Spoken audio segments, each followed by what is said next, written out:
Episode में Xiao ने Yuhao के साथ में बेट लगाया था, जहाँ पर कि यूहाओ भी इसके लिए रेडी हो गया था। इसके बाद अगले सीन में हम देखते हैं कि सियाओ भी इसके लिए रेडी होता है। इसीलिए यूहाओ भी अपने पावर को एक्टिवेट करना लगता है, क्योंकि उसके पास में अटैक करने के लिए केवल 3 चांस था।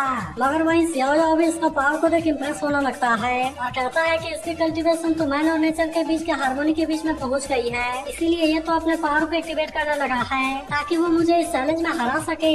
लेकिन तभी हम देखता है कि यूहाओ भी अपने पहले वाले अटैक के लिए पूरी तरह से रेडी हो गया था और वो सबसे पहले अपने रूल ऑफ द वर्ल्ड वाले पावर का यूज करके अटैक करने की कोशिश करता है। फिर हम देखता है कि वो अपने पावर को पूरी तरह से एक्टिवेट कर लेता है और अब इसका यूज करके सियाओ पर अटैक करने के लिए चला गया था। मगर वहीं हम देखता है कि सियाओ को इसके बारे में कोई भी चिंता नहीं होती, इसीलिए वो भी इसका सामना करने के लिए रेडी होता है और हम देखता है कि उसने युवाओं के इस अटैक को बहुत ही आसानी से रोक लिया था।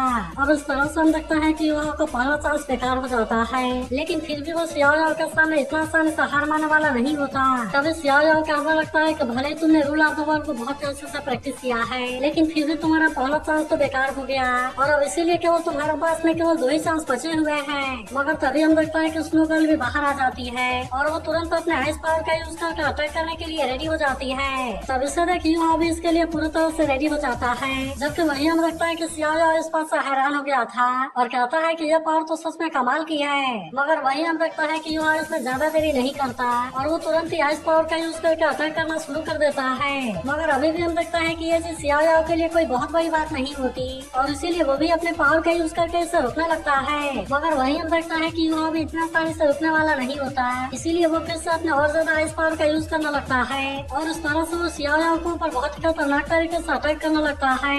वहीं उधर हम देखते हैं कि जिंग भी इसका ऐसा पावर को देख हैरान होने लगता है और कहता है कि उसके पास में तो सच में कमाल की एबिलिटी है। लेकिन तभी हम देखता है कि मास्टर यान को युवाओं के बारे में चिंता होने लगी थी, इसीलिए वो सियान लाइनर से कहता है कि अब तुम्हें यहाँ पर ज्यादा लेट ना करना और तुम इसके तुरंत बाद युवाओं को यहाँ से लेकर चले जाना, क्योंकि अगर आज इसके लिए मुझे अपनी जान भी देनी पड़े तो फिर भी मैं इसके लिए पीछे नहीं हटूंगा। तभी हम देखता है कि सियाओ ने युवाओं के इस अटैक को भी रोक लिया था, इसीलिए युवा भी इस बार इसके सामने कुछ नहीं कर पाता और इसके अलावा उसकी कंडीशन भी काफी खराब हो गई थी। तभी से देख सियाओ कहता है कि अब तो तुम्हारे पास में केवल एक ही चांस बचा हुआ है और इसीलिए मुझे तो नहीं लगता कि तुम मेरा कुछ भी कर सकते हो। लेकिन अभी भी हम देखता है कि युवा पीछे हटने वाला नहीं होता, इसीलिए वो सबसे पहले स्नो गर्ल को अंदर भेज देता है, जबकि वो फिर से अपने किसी पावर को एक्टिवेट करके उस पर अटैक करने के लिए रेडी होने लगा था। जिसके बाद हम देखता है कि यहाँ पर अब एक आइस स्वॉर्ड आ जाती है, जो कि दिखने में सच में बहुत ही पावरफुल लग रही थी और इसीलिए सियाओ और बाकी लोग भी इस बात से हैरान हो जाते हैं। लेकिन तभी हम देखता है कि उन्होंने स्वॉर्ड का यूज करके अटैक कर दिया था, जो कि सामने वाले माउंटेन को चीरते हुए सियाओ पर अटैक करने के लिए आने लगती है। तभी से देख सियाओ भी इसे रोकने के लिए कोशिश करता है, लेकिन हम देखता है कि सियाओ का ये वाला अटैक इसके ऊपर भारी पड़ रहा था। अब इसीलिए हम देखता है कि मास्टर यान और सियान लाइनर भी काफी खुश होने लगता है और कहता है कि ये तो बहुत ही इनक्रेडिबल है। मगर वही हम देखता है कि युवा इसमें बहुत सारी सोल पावर कंज्यूम हो गई थी, इसीलिए स्नो गर्ल भी अभी इसके हेल्प करने के लिए बाहर आ जाती है, जिसे देखते हुए सभी पूरी तरह से हैरान हो गए थे। लेकिन तभी हम देखता है कि स्नो गर्ल भी अपने पावर का यूज करके अटैक कर देती है, इसीलिए सियाओ अभी से रोकने के लिए कुछ भी नहीं कर पाता और वो इस अटैक के सामने कमजोर पड़ने लगता है। अब इसीलिए हम देखता है कि उसे अपने मास्टर सोल वाले पावर का भी यूज करना पड़ता है और वो तब जाकर इस अटैक को रोक पाता है। वही हम देखता है कि मास्टर यान ने युवा को नीचे गिरने से बचा लिया था और फिर भी अपने पावर का यूज करके और ज्यादा जख्मी होने से भी बचा लेते हैं। मगर फिर भी हम देखता है कि इसमें युवा की बहुत सारी सोल पावर कंज्यूम हो गई थी और इसीलिए इसकी कंडीशन थोड़ी सी खराब होती है। तभी सियाओ कहने लगता है कि मैंने इसमें अपने मास्टर सोल वाले पावर का यूज किया और इसीलिए मैं इस चैलेंज को हार गया हूँ। लेकिन वही हम देखता है कि सियान लाइनर युवा के चालाकी से काफी खुश हो गई थी, क्योंकि युवा ने सबसे पहले रूल ऑफ द वर्ल्ड वाले पावर का यूज करके उसका अटेंशन अपनी तरफ खींचा, फिर उसके बाद उसने अल्टीमेट वेपन का यूज करके अपने ओपोनेंट को ब्लॉक कर दिया और फिर लास्ट में उसने अपने किलिंग मूव का यूज करके उसे हरा दिया। इसके बाद वो मास्टर यान से कहती है कि युवा की कॉम्बो सच में बहुत ही ब्यूटीफुल है। जिसके बाद मास्टर यान कहते हैं कि सियाओ ने अपने प्रॉमिस को पूरा किया, नहीं तो मुझे लगता है कि युवा इसमें मर गया होता। तब इस पर युवा भी इनको अपनी जान बचाने के लिए थैंक यू कहता है और फिर सोचने लगता है कि भले ही मैंने केवल 3 मूव का यूज किया, लेकिन फिर भी इसकी वजह से मेरे सारे सोलो स्पेशल पावर कंज्यूम हो गई है और मैं केवल बाई चांस इसमें जीत गया। लेकिन अभी भी हम देखता है कि जेंग इनको इतना आसानी से यहाँ से नहीं जाने देना चाहता था, इसीलिए वो सियाओ से कहता है कि सीनियर क्या आपको इनको इस तरह से यहाँ से जाने देंगे। लेकिन हम देखता है कि सियाओ अपना प्रॉमिस नहीं तोड़ना चाहता था, इसीलिए वो कहता है कि मैंने तो अपना प्रॉमिस पूरा कर दिया, लेकिन अगर तुम अभी भी सेटिस्फाइड नहीं हो तो फिर तुम इनको चैलेंज कर सकते हो। मगर तभी उसको पता चलता है कि मास्टर सुवाल भी यहाँ पर आ रहे हैं और इसीलिए वो जेंग से इसके बारे में कुछ भी करने से मना करता है। तभी हम देखता है कि यहाँ पर मास्टर सुभान की एंट्री होती है, जिनको देखते हुए तीनों काफी खुश हो गए थे और कहते हैं कि अब तो मास्टर सुभान भी यहाँ पर आ गए। तभी हम देखते हैं कि मास्टर सुभान सियाओ के सामने आकर खड़े हो जाते हैं और कहते हैं कि ये तो तुम हो और क्या तुम अभी भी नहीं मरे। तब इस पर सियाओ भी कहता है कि हम तो काफी टाइम से नहीं मिले, मगर अभी भी मास्टर सुभान कहता है कि तुम तो अभी भी जिंदा हो। तब इस पर सियाओ कहता है कि अगर मैं ओल्ड हो गया हूँ तो क्या हुआ, लेकिन फिर भी मुझे इतना आसानी से कुछ नहीं होगा और इसीलिए मैं अभी भी जिंदा हूँ। फिर हम देखते हैं कि वो जोर जोर से हंसने लगता है और वो तुरंत यहाँ से गायब हो गया था। अब इसीलिए हम देखते हैं कि जेंग भी कुछ करने की हिम्मत नहीं करता और वो भी तुरंत यहाँ से भाग जाता है। इसके बाद हम देखते हैं कि मास्टर सुभान नीचे आते हैं और इनसे कहता है कि चलो बने यहाँ से चले। फिर हम देखते हैं कि वे सभी एक साथ में यहाँ से जाने लगे थे, जहाँ यो मास्टर सुभान से पूछता है कि सियाओ के साथ में आपका और मास्टर का क्या प्रॉब्लम है। तब इस पर मास्टर सुभान कहते हैं कि सियाओ और मास्टर में दोस्त हुआ करते थे, क्योंकि जब हम 200 साल पहले स्कूल फाइटिंग कंपटीशन में गए थे तो वहाँ पर उन दोनों के पास में डिवाइन ड्रैगन था, जबकि उनमें से एक के पास में डार्क ड्रैगन सोल था और वो कंपटीशन में black and white double dragon का टाइटल जीत गया। लेकिन फिर हमें पता चला कि सियाओ और मास्टर मुंह एक दूसरे को काफी टाइम से जानते हैं और वहाँ पर केवल एक ही इंसान इन दोनों को टक्कर दे सकती थी और उसका नाम था चीसुई। फिर मास्टर सुभान आगे बताते हैं कि उन तीनों के बीच में फ्रेंडशिप हो गई और उन तीनों ने हर एक चीज के बारे में बात किया। तब इसके बारे में सुनकर जो कहता है कि अगर ऐसा है तो फिर मुझे ऐसा क्यों लगता है कि सियाओ और मास्टर मुझसे नफरत करता है। तब इस पर मास्टर सुभान कहते हैं कि यह सब केवल सुसुई की वजह से हुआ था, लेकिन फिर भी मास्टर मुंह ने इसके बारे में ज्यादा कुछ नहीं बताया और इसीलिए मैं भी इसके बारे में कुछ नहीं जानता। फिर वह कहता है मुझे केवल इतना पता है कि उसके वजह से उन दोनों के बीच में बहुत खतरनाक तरीके से फाइट भी हुई थी, जिसमें कि मास्टर मुंह को बहुत सारी इंजरी भी आई थी और फिर उसी समय नामेला सेक्टर का लीडर भी मरा था। लेकिन असल में यह सब 100 साल से ज्यादा हो गया और फिर उसी समय सियाओ भी गायब हो गया था। लेकिन तभी युवा पूछता है कि सिसुई के साथ में क्या हुआ। तब इसको मास्टर सुभान कहता है कि वो तो पहले से सुपर डालू थी, जिसने कि 100 साल पहले ही मेगा कॉन्टिनेंट को हिला दिया था, लेकिन फिर वो बाद में इविल सोल मास्टर बन गई। लेकिन तभी हम देखता है कि ये लोग अब सिलेक्ट सिटी में पहुंचने वाले होते हैं, इसीलिए युवा भी इस बात से काफी खुश होता है और कहता है मैं उम्मीद करता हूँ कि सभी अच्छे होंगे। तभी मास्टर सुभान कहता है कि तुम कुछ टाइम के लिए पोसाइडन पवेलियन में ही रहोगे और फिर वहाँ के इवेंट के बाद हम तुम्हारे रहने के लिए जगह को अरेंज कर देंगे। मगर हम देखते हैं कि युवा को इसके बारे में कुछ भी समझ नहीं आता, जिस पर सियाल लाइनर कहते हैं कि तुम बाद में इसके बारे में समझ जाओगे और इतनी बात कहकर वे तीनों यहाँ से चले जाते हैं। तब हम देखते हैं कि युवा सबसे पहले सिलेक्ट सिटी में जाना चाहता था ताकि वो अपने फैंस के लिए कुछ गिफ्ट ले सके। फिर हम देखते हैं कि युवा काफी खुश होता है और कहता है कि सिलेक्ट में वापस आ गया। लेकिन तभी हम देखता है कि वो टाइगर के बारे में याद करने लगता है, जिसने की गिफ्ट के रूप में उसे स्टोरेज टाइप वाला सोल गाइड दिया था।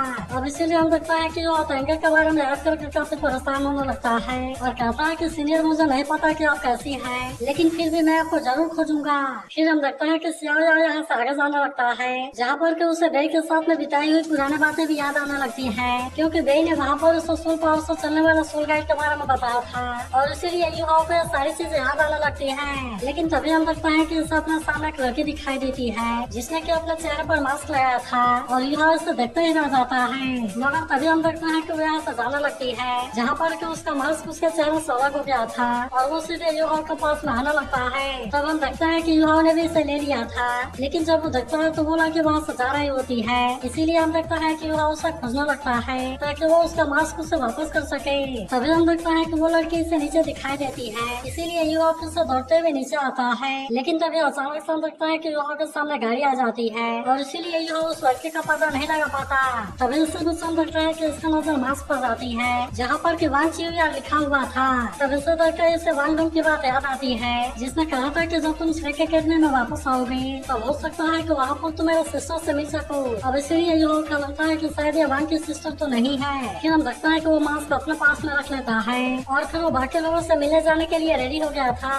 मगर तभी हम फिर से उसी लड़की को देखते हैं जो कि एक लड़की से श्रेक अकेडमी का रास्ता पूछ रही थी। तब उस पर वो लड़की जैसे श्रेक अकेडमी में जाने के लिए रास्ता बता देती है। वही हम देखता है कि युवा अब श्रेक अकेडमी में आ गया था, जहाँ की वो अपने साइकिल को काफी तेजी से चला रहा होता है ताकि वो अपने दोस्तों से मिलने के लिए जल्दी से जा सके। अब इसीलिए हम देखता है कि वो काफी एक्साइटेड था और जो कोई भी उसे रास्ते में मिल रहा था वो उनको गुड आफ्टरनून बोल रहा था। फिर हम देखता है कि वो सबसे पहले वांग से मिलने के लिए जाता है, जहाँ पर कि वो इसके चक्कर में अपने साइकिल का भी ध्यान नहीं रखता और वो वांग से मिलने के लिए तुरंत ही अंदर चला जाता है। लेकिन तभी उसे पता चलता है कि वांग तो यहाँ पर नहीं है, इसीलिए युवा परेशान होता है कि आखिरकार वो कहाँ गया। मगर तभी हम सकता है कि वहाँ पर उसे कोई पोस्टर भी दिखाई देती है, लेकिन फिर भी उसे इसके बारे में ज्यादा कुछ समझ में नहीं आता। तभी हम लगता है कि जिससे जावा में सफान यहाँ पर आ गए थे, इसीलिए युवा तुरंत इनके पास आता है और पूछता है कि क्या आपने वांग को देखा, लेकिन हम देखता है कि मिस्टर फाइन इसके बारे में कुछ भी नहीं बोलता।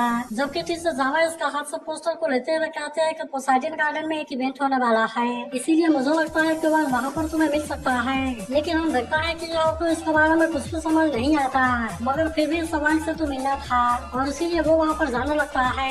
लेकिन तभी हम देखता है कि सेल्सी उसके पास आता है और कहता है कि पोसाइडन गार्डन एक हेटेरोसेक्सुअल गैदरिंग है, जहाँ पर कि केवल इंडियन कोर्टयार्ड के रिश्ता पर पार्टिसिपेट करने के लिए आते हैं और वहाँ पर तो बहुत सारे लविंग कपल भी हैं। लेकिन हम लगता है कि वो इस पर ज्यादा ध्यान नहीं देता, जबकि सेल्सी कहता है कि वहाँ पर तो स्कूल गर्ल अटेंड करने के लिए जा रही है और इसीलिए वहाँ पर क्यों होगा। लेकिन इस पर यह कहता है कि वह फीमेल के बीच में बहुत ही फेमस है और इसीलिए ऐसा हो सकता है कि वह भी पोसाइडन गार्डन में गया हो।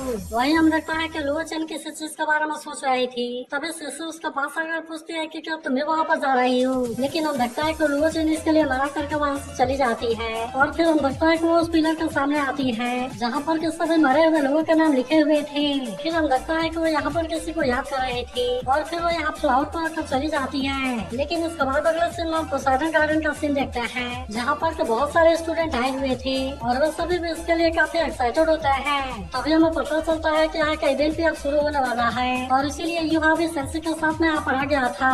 तभी हम देखते हैं कि हुआ भी और उसके साथी भी यहाँ पर आए हुए थे जो कि अभी भी युवा की तरफ ही देख रहे होते हैं। मगर तभी हम देखता है कि इवेंट के शुरू होने का भी टाइम हो गया था, इसीलिए सभी इसके लिए काफी एक्साइटेड होते हैं क्योंकि वे काफी टाइम से इसी का वेट कर रहे थे।